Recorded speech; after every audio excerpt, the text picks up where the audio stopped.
Imagine if the most powerful country on Earth decided it needed more power and territory. The country might go to war over it. World War III has already started. To find the truth, we really need to focus on what's going on in the recent times of the world. World War III, or the Third World War, often abbreviated as WW3, are names given to a hypothetical third worldwide large-scale military conflict after World War I and World War II. There are some assumptions that the Third World War might be started with the Russian-Ukraine Cold War of conflict. Some countries also take the advantage of this situation. So watch till the end to know the truth, that is the true that World War III has already started or not. The Russian-Ukraine war is an ongoing armed conflict that began in February 2014, primarily involving Russia and pro-Russian forces on one hand and Ukraine on the other. The conflict initially centered on the states of Crimea and parts of the Donbass, which are internationally recognized as parts of Ukraine. The conflict has included the Russian annexation of Crimea, the Donbass War, naval incidents, cyber warfare, political tensions, and Russian military buildups near Ukraine's border from 2021. Russia moved forces into the separatist-controlled regions on the 22nd of February 2022. This culminated in a full Russian invasion of Ukraine on the 24th of February in the same year. In the hours after Russian President Vladimir Putin ordered an invasion of Ukraine, although no country has declared war on Russia, many ask, is this the start of World War III? No, it's real. The real question is whether this is the start of Cold War II. The answer may depend on the longevity of Putin's regime. This video is sponsored by Change Your Flow. Amazing daily content and service for you and your business. A lot of new, really insane stuff is coming. Follow on Instagram. Let's cut right to the chase here. Are we witnessing the prelude to World War III?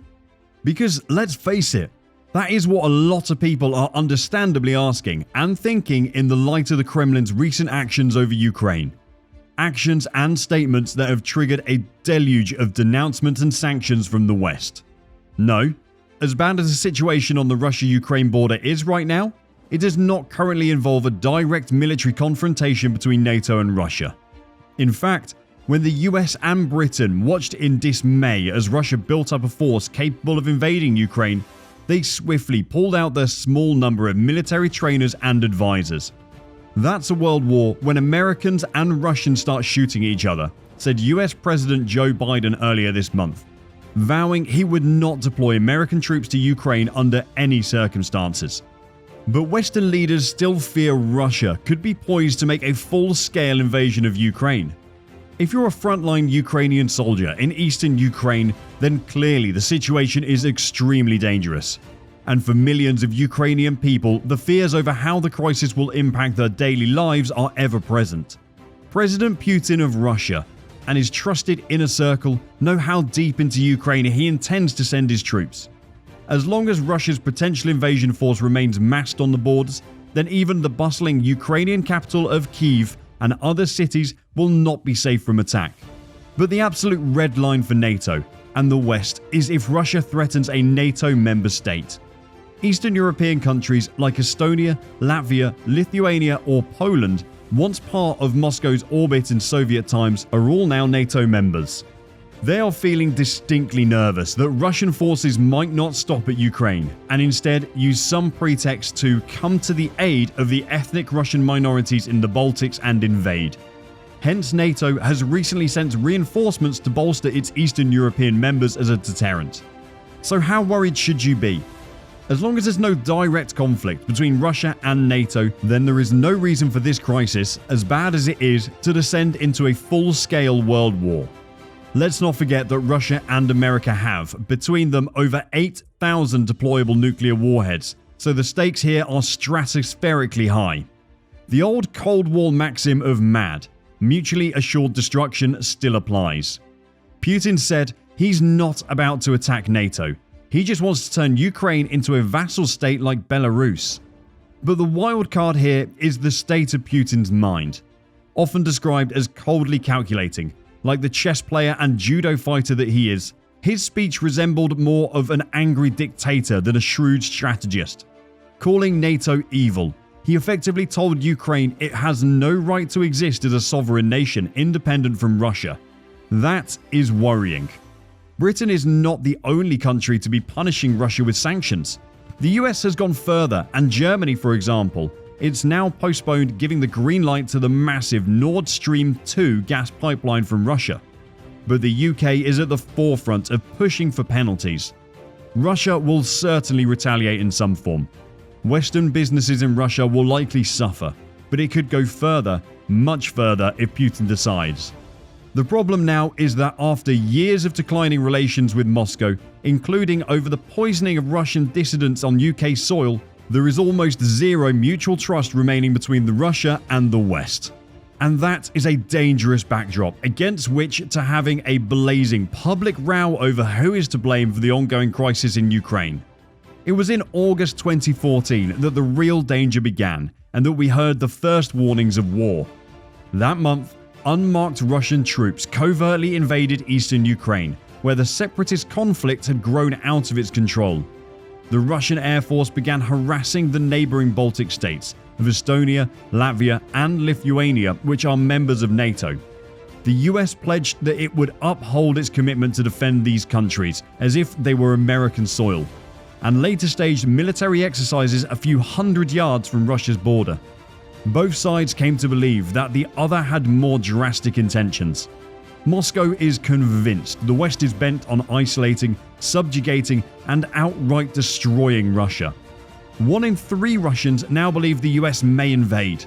Western nations worry, with reason, that Russia could use the threat of war or provoke an actual conflict to fracture NATO and its commitment to defend Eastern Europe.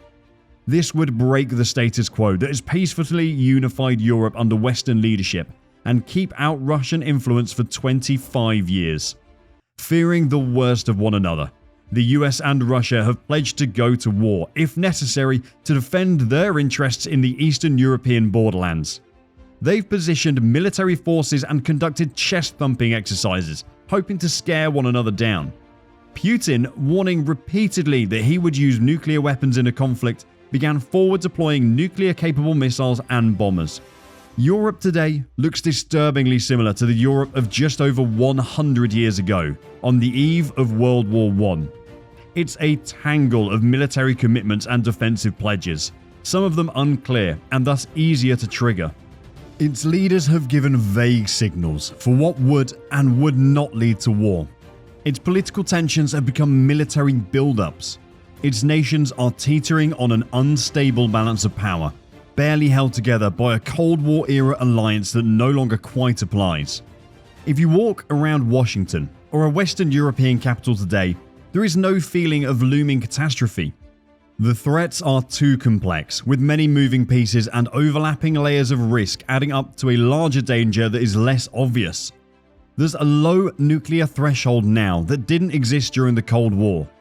There's a growing chorus of political analysts, arms control experts, and government officials who are sounding the alarm, trying to call the world's attention to its drift towards disaster. The prospect of a major war, even a nuclear war, in Europe has become thinkable, and they warn even plausible. So just to summarize the latest conflict between the two countries. On February 21st, Russia recognized the independence of 2 separatist regions in eastern Ukraine, after President Vladimir Putin signed decrees to recognize Ukraine's region of Luhansk and Donetsk People's Republic as independent. The move escalated tensions in the region, heightening fears of Russia's invasion of Ukraine. Putin also ordered Russian soldiers into eastern Ukraine in what the Kremlin termed a peacekeeping mission in the Moscow-backed regions. Russia declared war on Ukraine on Thursday, February 24th, with Russian President Vladimir Putin calling in a military operation. Putin has also warned other nations not to interfere with Russian action, as it would result in consequences they have never seen. Soon after this announcement, big explosions were witnessed in Ukraine's Kiev, Kharkiv, and other regions. Later, air raid sirens went off in Kyiv, indicating that the capital is under attack. Meanwhile, Ukraine has closed its airspace for civilian flights due to high risk to safety amid Russia's declaration of war on the country.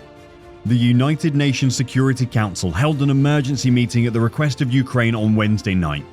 So we get the idea that the Cold War between Russia and Ukraine is going on, which gives an indication of lightening up the World War III across the globe. Hopefully, the Cold War will end soon as our video ends today. Please like the video, comment below, share and subscribe to our channel. Click the bell icon to see some of the new content that we are showing to the viewers. Thanks guys.